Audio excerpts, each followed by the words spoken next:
Through the past 30 years, some people have actually questioned our frugal methods, but we find it's helpful if we let them know that we use something called our frugal filter to figure out whether a frugality strategy is worth pursuing or not.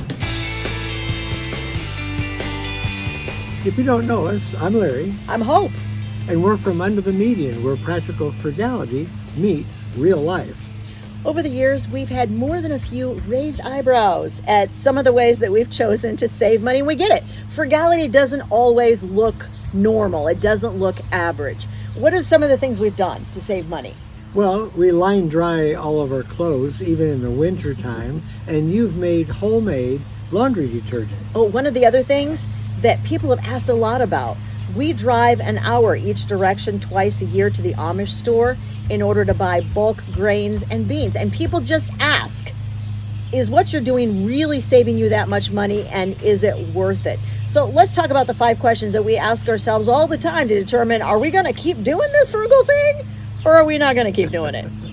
One of the things we would love to know from you, how have other people commented about the way that you do frugal things in order to save money? We'd like to hear from you in the comments. So how do we decide? Are we going to keep doing this frugal thing?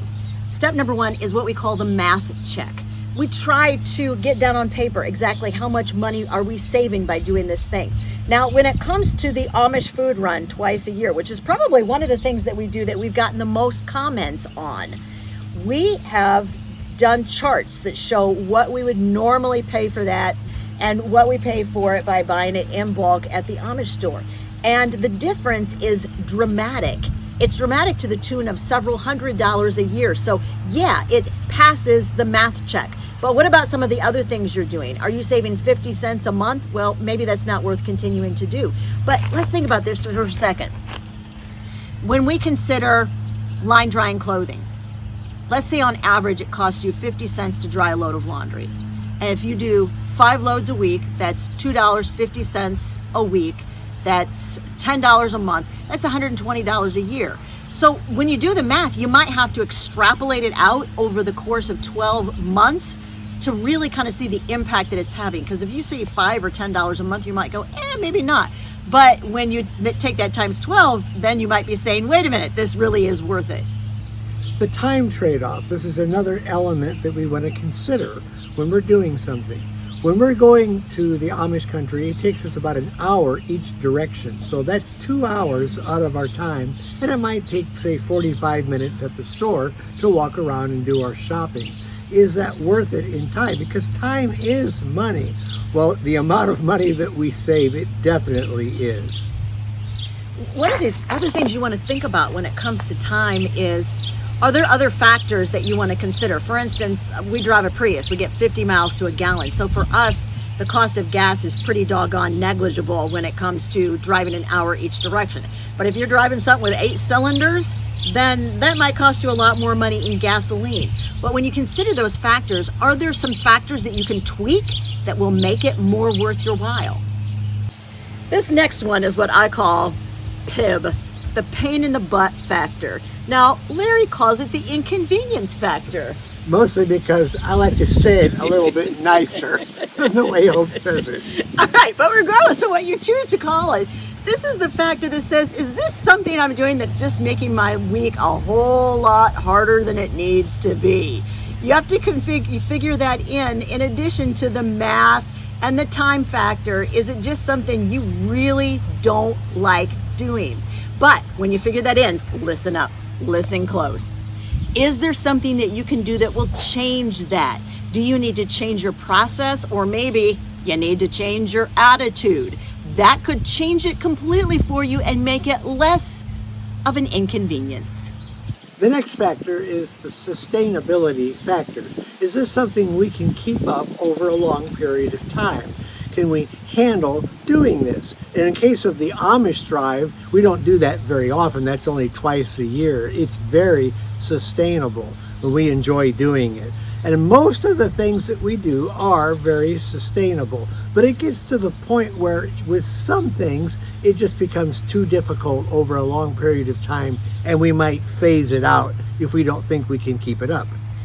The other thing to consider too in that sustainability, and I love the way you put that, Larry, is the fact that maybe you just need to do it less often, and then it becomes sustainable for you. We used to go to the Amish store 4 times a year, especially when all 4 boys were living at home. Well, as they grew up and they started leaving home and getting married and having their own families, then we didn't really need to go as often as we were going. So doing it twice a year rather than 4 times a year for us made it very, very sustainable. So maybe there's something that you can do, you can change, you can tweak. We keep talking about those words because it's important to remember, though, even though what you're doing doesn't hit all 5 of these factors we're talking about, you could change some things and make it fit so that you can continue doing it and continue saving money using that frugal strategy. The 5th factor we call the joy factor. Does this bring a certain amount of joy? Maybe doing it doesn't, but maybe the results are what causes the joy. And we have to make sure that we're both encountering that joy. I want to make sure it's joyful for Hope as much as it is for me. In the case of the Amish store, we love the drive going there. It's on 2-lane roads. They're not highly occupied. There's not a lot of traffic. It's very relaxing. We love the country scenery. It's a beautiful drive. And when we get there, we love the people that we meet in the store. They know us. We've been there so many times. They know us by name, and they're very friendly. So there is a real joy factor, and we usually get a treat to eat on the way home, which they makes have it even great more cinnamon fun. rolls.